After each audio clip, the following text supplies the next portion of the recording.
लालची छोले कुलचे वाला। शहर के बाजार में बिरजू का छोले कुलचे का ठेला था। बिरजू बस 30 रुपए में छोले कुलचे बेचा करता था। बिरजू के छोले कुलचे बहुत स्वादिष्ट और सस्ते थे। अरे भैया, 1 प्लेट छोले कुलचे दे दो। 1 प्लेट हमारे लिए भी लगा दो। जी अभी लगाता हूँ। बिरजू के कुछ कस्टमर्स बंधे हुए थे और वो हमेशा वहाँ आकर छोले कुलचे खाया करते थे। हर दिन बिरजू 500 से 600 रुपए तक कमा लिया करता था और खुशी खुशी अपने घर चला जाता था। बिरजू के घर में उसकी माँ और उसकी छोटी बहन साधना रहती थी। साधना कॉलेज में पढ़ाई कर रही थी। भैया, आप आ गए? मैं आपका ही इंतजार कर रही थी। अरे थोड़ा सब्र रख, अभी थक हार के आया है वो, कम से कम उसे पानी तो पिला दे। साधना दौड़ के भीतर गई और 1 गिलास पानी लेकर आई। माँ, मैंने भैया के लिए चाय भी बनाई है। ये अच्छा किया। छुटकी, तू कुछ बोल रही थी ना? हाँ भैया, कल कॉलेज में फीस भरने की लास्ट डेट है। अरे हाँ, कितनी फीस भरनी है? 20,000 रुपए। ठीक है। बिरजू अपनी अलमारी से अपने बचत के पैसे ले आया और 20,000 गिनकर साधना को दे दिए। धन्यवाद भैया, आप बहुत अच्छे हो। साधना पैसे लेकर वापस अंदर चली गई। तभी बिरजू ने देखा कि माँ कुछ खुश नहीं लग रही थी। क्या हुआ अम्मा, तुम काहे परेशान हो? इस घर का करता धरता तू है। अब तू इतने पैसे बहन की पढ़ाई में लगाएगा तो उसके ब्याह में पैसे कहाँ से लगाएगा? बेटा, इस पढ़ाई लिखाई से कुछ नहीं होता। तू पैसे बचा और वो तेरी बहन के ब्याह के काम आएंगे। अम्मा, काहे चिंता कर रही हो? छुटकी का ब्याह हम बहुत धूमधाम से करेंगे। अब पहले उसे पढ़ाने दो, अभी वो छोटी है। इससे 2 साल छोटे थे हम जब हमारा ब्याह हो गया था। माँ, वो जमाना और था, ये और है। उसे पढ़ने दो।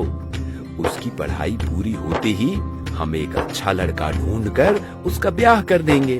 ठीक है। कभी छोले कुलचे का ठेला अच्छा चलता तो कभी ग्राहक कम आते थे। इसी तरह 1 साल बीत गया। अब साधना की पढ़ाई खत्म होने में बस कुछ ही महीने रह गए थे। जो भी पैसे बिरजू ने बचाए थे उसमें से आधे से ज्यादा साधना की पढ़ाई में खर्च हो गए थे। ये सोचकर ही माँ परेशान थी। हे भगवान, अब तुम ही हमारे बिरजू को समझ दो। साधना के ब्याह के लिए पैसों का इंतजाम कर दो भगवान, कृपा करो। तभी बिरजू घर आया।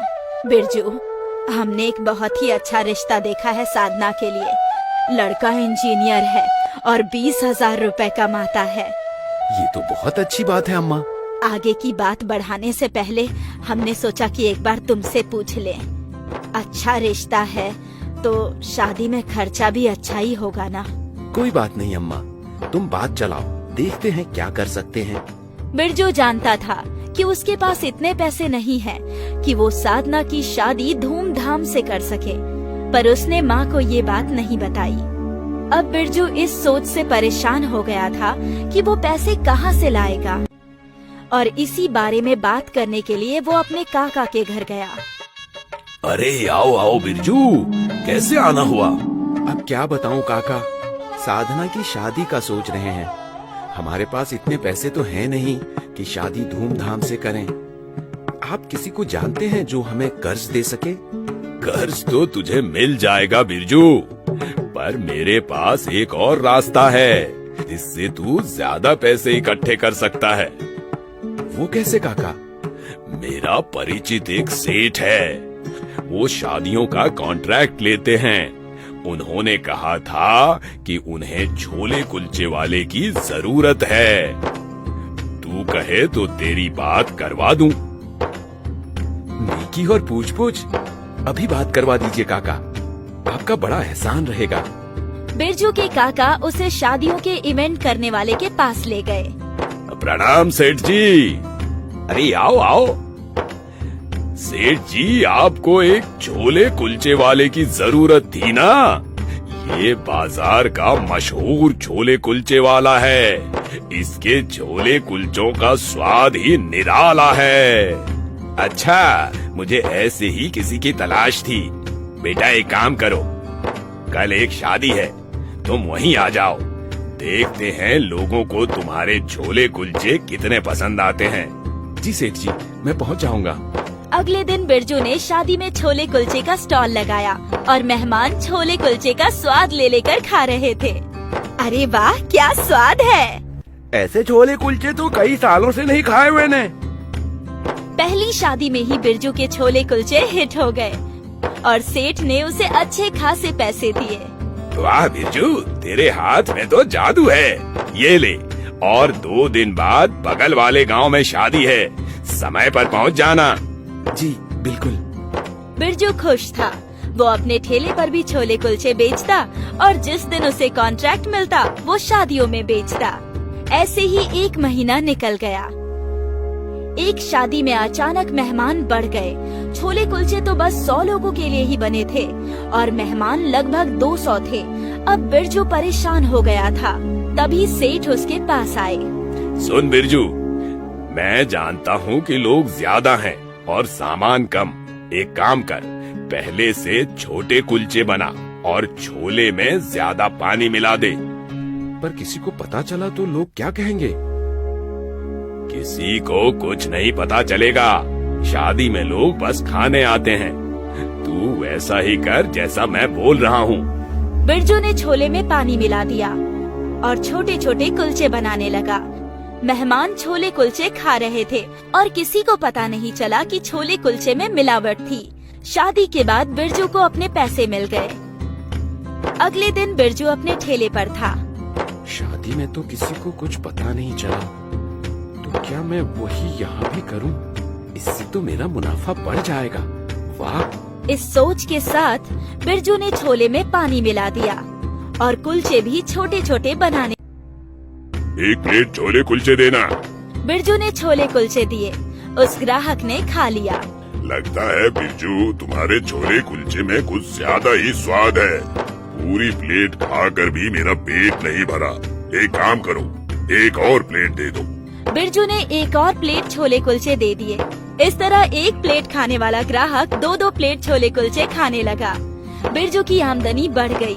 वो बहुत खुश हो गया। कुछ ही महीनों में बिरजू ने इतने पैसे कमा लिए जिससे उसकी बहन की शादी धूमधाम से हो सके। माँ, अब पैसों की कोई चिंता नहीं। तूने मेरी सारी चिंता दूर कर दी है बेटा। कुछ महीनों बाद साधना की शादी बहुत ही धूमधाम से उस इंजीनियर लड़के के साथ हुई। शादी में छोले कुलचे भी थे और ये छोले कुलचे पहले की तरह बिना पानी और बड़े बड़े थे। ये कुलचे तो कुछ ज्यादा ही बड़े हैं, नहीं? हाँ, जो ठेले पर बिकते हैं वो तो इसके आधे भी नहीं होते। शादी कुशल मंगल संपूर्ण हो गई। अगले दिन जब बिरजू ने ठेले पर छोले में पानी मिलाई और छोटे छोटे कुलचे बनाए तो लोगों ने उसे तुरंत पकड़ लिया। वाह बिरजू भैया वाह! कल आपकी बहन की शादी में जो छोले कुलचे थे वो तो बहुत गाढ़े थे और कुलचे भी बहुत बड़े बड़े थे, और आप यहाँ जो बेच रहे हो वो तो इतने छोटे हैं। अरे ऐसी कोई बात नहीं है, ये और वो एक जैसे ही हैं। नहीं भैया, हमने खुद अपनी आँखों से देखा है। कुलचे इतने बड़े बड़े थे। लगता है अब ज्यादा मुनाफे की लालच में छोटे छोटे कुलचे बना रहे हैं। ऐसी बात नहीं है। हम सब समझते हैं अच्छे से। वो औरतें वहाँ से चली गई और पूरे बाजार में ये बात फैल गई कि बिरजू छोले कुलचे में मिलावट करता है। धीरे धीरे उसके ग्राहक कम हो गए। अब बिरजू दिन भर ठेले पर मक्खियाँ मारते बैठा रहता था। इससे अच्छा तो पहले था। कम कमा रहा था पर कम से कम ग्राहक तो थे। परेशान बिरजू एक बार फिर अपने काका के पास गया और उन्हें सारी बात सच सच बता दी। मेरे लालच की वजह से मेरा अच्छा खासा धंधा डूब गया, लेकिन अब मैं क्या करूं काका? अब एक ही रास्ता है, तू दूसरे शहर जा और वहाँ पूरी ईमानदारी से छोले कुलचे बेच, बिना लालच किए। आप सही कह रहे हैं काका। अब जिंदगी में कभी लालच नहीं करूंगा काका, मैं कसम खाता हूँ। बिरजू को काका की बात सही लगी और कुछ ही दिनों में बिरजू दूसरे शहर आ गया, फिर से नई शुरुआत करने। छोले कुलचे ले लो, स्वादिष्ट गर्मा गर्म छोले कुलचे। ज्यादा पैसों के लालच के कारण बिरजू का भट्टा बैठ गया था और धंधा बर्बाद हो गया था और उसे वापस से नई शुरुआत करनी पड़ी। इससे तो अच्छा होता कि वो लालच करता ही नहीं। आलसी बेटा। रोशन यादव बहुत ही मेहनती किसान था। रोशन की पत्नी कई बरसों पहले स्वर्ग सिधार चुकी थी। रोशन के 2 बेटे थे, चमन और रमन। दोनों बेटे एक नंबर के आलसी और कामचोर थे। सारा दिन दोनों घर में सोए रहते थे, ना घर का काम करते और ना ही पिताजी की खेती में मदद करते। ये देखकर रोशन यादव हमेशा चिंता में रहता। सारा दिन घर में सोए रहते हैं। जल्दी उठो चमन रमन। क्या हुआ पिताजी? मेरे साथ खेत चलो, खेती करनी है। मुझे सोने दीजिए, मैं बहुत थक गया हूँ। अच्छा, ऐसा क्या काम किया जो थक गया है? सुबह से बैठ बैठ के थक गया हूँ। रमन, तू चल, मैं अकेले खेत नहीं जोत सकता हूँ। पिताजी, आपको पता है ना, धूप में जाने से मेरा सर दुखता है। मैं नहीं आ सकता हूँ, आप किसी और को ले जाइए। लानत है तुम दोनों पर। नौजवान हट्टे कट्टे होकर यूं दिन भर पड़े रहते हो। रोशन यादव अपने दोनों बेटों से तंग आ गया था। वो अकेले ही धूप में खेती करने चला गया। धूप तेज होती जा रही थी। रोशन के सिर से पसीने की बूंदें टपक रही थी। वो फिर भी खेत जोतता रहा। काफी घंटों तक कड़कती धूप में खेती करने के कारण रोशन यादव बेहोश होकर खेत में गिर जाता है। आसपास के किसान रोशन को उठाकर उसके घर ले आते हैं। चमन और रमन अभी भी बिस्तर पर सोए हुए थे। चमन रमन, तुम दोनों किसी काम के नहीं हो। तुम्हारे पिताजी खेत में काम करते करते बेहोश हो गए और तुम दोनों सो रहे हो। अरे भैया उठो, देखो पिताजी बेहोश हो गए हैं। काका, अब पिताजी को यहीं सुला दीजिए। कमबख्त, तुम जैसे बेटे होने से अच्छा है ना हो। गांव वालों ने रोशन को खटिया पर सुला दिया और उनके दोनों बेटों को कोसते हुए चले गए। कुछ समय बाद रोशन यादव को होश आता है। वो देखता है कि उसके दोनों बेटे जमीन पर सोए हैं, जैसे कि उन्हें अपने पिताजी की कोई फिक्र ही ना हो।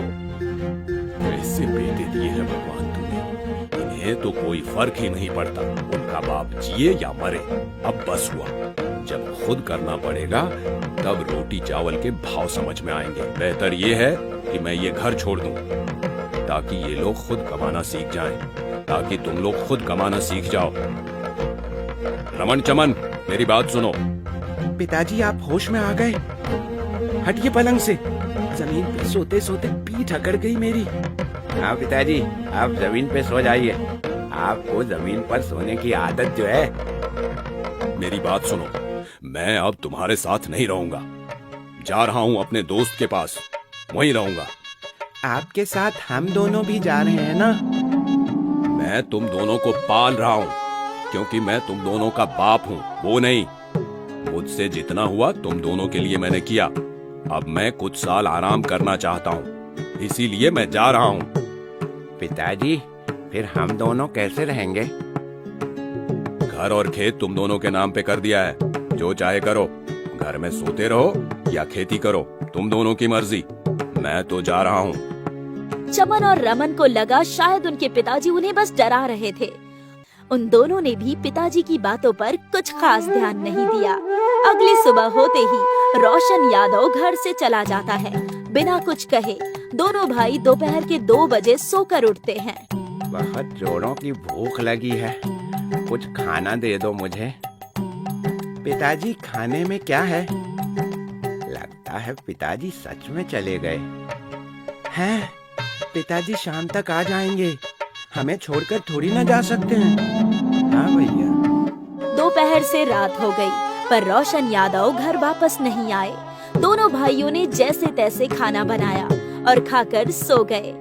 लगता है पिताजी कल सुबह आएंगे, चल सो जाते हैं। अगले दिन भी रोशन यादव नहीं आए। दिन बीतते गए, पर रोशन यादव घर नहीं लौटे। चमन और रमन बस खाते और सोते। धीरे धीरे करके उनके घर का सारा राशन खत्म हो जाता है। भैया, सब कुछ खत्म हो गया, अब हम क्या खाएंगे? और लगता नहीं कि पिताजी भी घर आएंगे।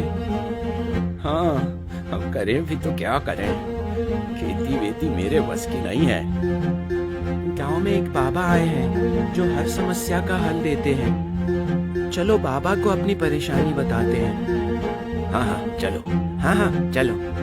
रमन और चमन दोनों बाबा के पास जाते हैं और अपनी समस्या बताते हैं। वो दोनों बाबा को ये बताते हैं कि उन दोनों के आलसी स्वभाव से ऊबकर उनके पिताजी घर छोड़कर चले गए। बाबा, हमारे पास खेत है, पर हमें खेती नहीं करनी है, बस खाना और सोना है।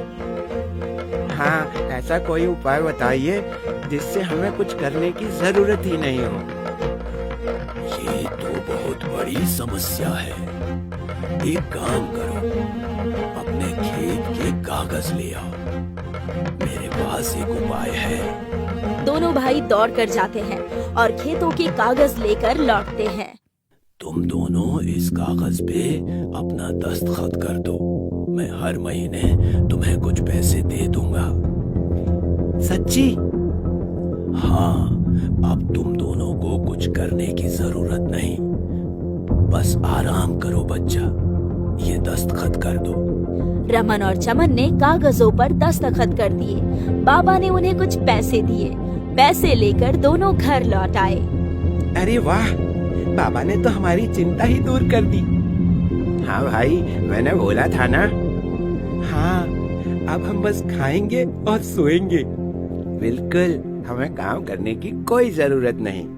कुछ दिन तो दोनों भाइयों के बहुत आराम से पर कुछ दिनों बाद पता चलता है बाबा सारे गांव वालों को लूटकर भाग गया है। अब रमन और चमन के पास खेत भी नहीं थे खेती करने के लिए। दोनों भूख से तड़प रहे थे। भैया, अब क्या करें? हमारे खेत भी चले गए। अब समझ आ रहा है पिताजी सब कुछ कैसे करते थे। हाँ भैया, पिताजी ने बहुत कुछ किया था। तभी उनके घर में गांव के मुखिया जी आते हैं। रमन चमन, तुम्हारे पिताजी जाते जाते एक चिट्ठी और कुछ पैसे दे गए थे। उस चिट्ठी में लिखा होता है, जब मैं तुम दोनों के साथ नहीं रहूंगा तभी तुम दोनों को समझ आएगा। और बच्चों सुनो, जो पैसे हैं वो सोच समझ कर खर्च करना। मैं तुम दोनों से बहुत प्यार करता हूँ और मुझे यकीन है कि तुम दोनों बहुत काबिल हो। मैं जल्द ही लौट आऊंगा। और ये पढ़कर वो दोनों भाई रो पड़े।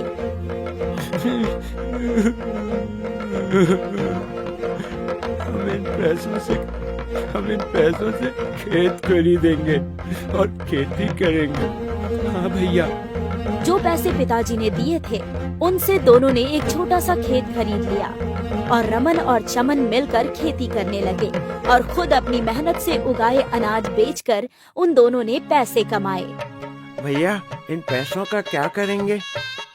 और जमीन खरीदेंगे और खेती करेंगे। दोनों ने उन पैसों से एक और खेत खरीदे। इस बार फसल दुगनी हुई और पैसे भी दुगने आए। वो बाबा भी पकड़ा गया जो इनके खेत बेचकर भाग रहा था।